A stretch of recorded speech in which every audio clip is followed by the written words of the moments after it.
Hey everyone, hope you're doing well, eating well, sleeping well. Today I'm going to be talking about Confessions of a Dangerous Mind by Logic, aka Bobby Tarantino. Having been in the game since 2017, already by 2019, Confessions was his fifth studio album, which was followed by another album later that year. So, needless to say, in Logic's early career, it was quantity over quality. Releasing multiple albums a year doesn't give time for an artist to reflect and learn from the previous album, and it also doesn't give time for creative inspiration.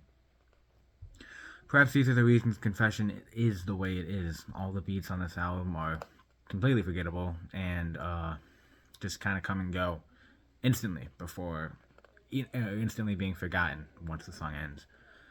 There's also the problem with Bobby's rapping on this record. It being far from its best. There are multiple instances on this album where he keeps one single flow for the entire song, and some of the bars on this record really make me question how the album became so successful. On the track Bobby, he says, "Who sells out arenas? Who spit it the meanest?" But then he says, "Who's biracial only in his penis?" Like, come on. He repeats that in the chorus, too. He repeats that. He's so proud of it, he repeats it. But another drawback of this album is that it's just way too long. To be honest, any amount of time spent listening to this album is too long, but 16 tracks is just way too much.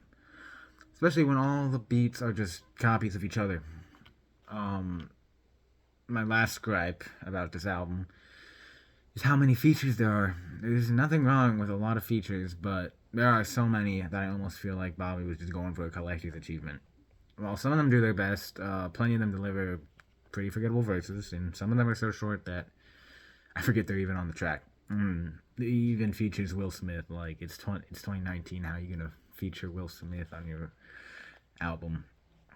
I lied. I have one more thing that I'd like to complain about on this record. That's the fact that so many artists nowadays, or a lot of more niche rap artists, preach the whole "I'm different from the mainstream artists. I don't rap about cocaine, weed, and money.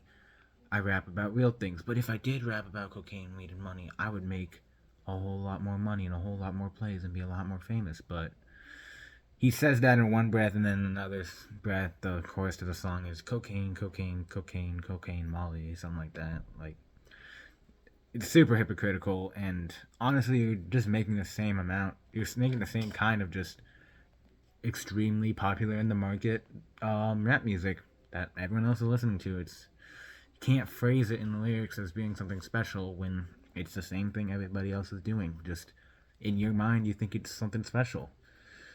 I guess I should give some credit to the song Homicide. I think it's funny, and it's probably Bobby's best rapping on the album, even if it's just nonsense delivered as fast as he can. There's some talent in his speed, and he seems self-aware of how over the top he's being. Yeah, and Eminem's feature fits in nicely since he had recently become known for doing ridiculously fast raps at that time. And the Chris D'Elia skit at the end is classic, and it still makes me laugh. Um, to be honest, now that I've completely run out of things to say at this point, I'm just drawing out the time for seemingly no reason, kind of like this album does. But needless to say, I don't see this as an album that is a high point in Bobby's career at all. I mean, I swear, normally I wouldn't immediately target an artist's weaker or weakest album, but this was a suggestion from a friend. Shout out to them, you know who you are. And I hope they don't hate me for ripping on this album so hard. Anyway, that's about all I have to say.